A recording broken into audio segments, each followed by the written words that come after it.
Hi Barry, really good session today. It's good to see it in the golf ball as well with your driver and your longer clubs. Just to look at the short game now, sort of pitching and chipping.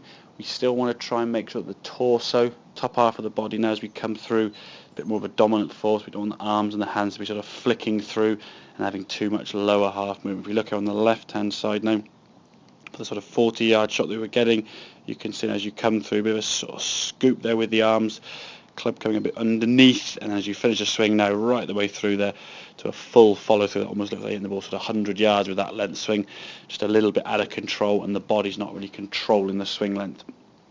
So in terms of that sort of slight tweak of setup that we mentioned, making sure we keep our shoulders and spine in a more sort of perpendicular angle to the ground. We're not leaning to the right side. Our lower half just slides over to that right side just to change the weight distribution, but still keeping our spine nice and vertical. We can now sort of turn through with the body a little bit more dominating as we twist through. The hands and the arms now staying behind. There's a lot less scoop in this shot. And we can finish with the club face now a bit more in front of us, slightly quieter lower half movement, and a little bit more control there with the top half. And I think once you started doing that, you found you weren't getting as much distance, but therefore you could be more aggressive and hit the ball a bit harder, which as we said in the winter, if we're slowing down and being a bit scoopy with it, it's going to tend to sort of catch it a little bit ground first, maybe a bit fat and heavy.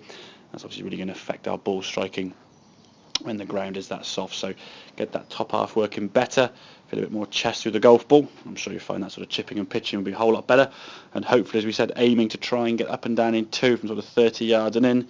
It's really going to bring your scores down when you next play on the golf course. So hope that all makes sense. Any questions, obviously give me a shout and I'll see you next lesson. Cheers mate.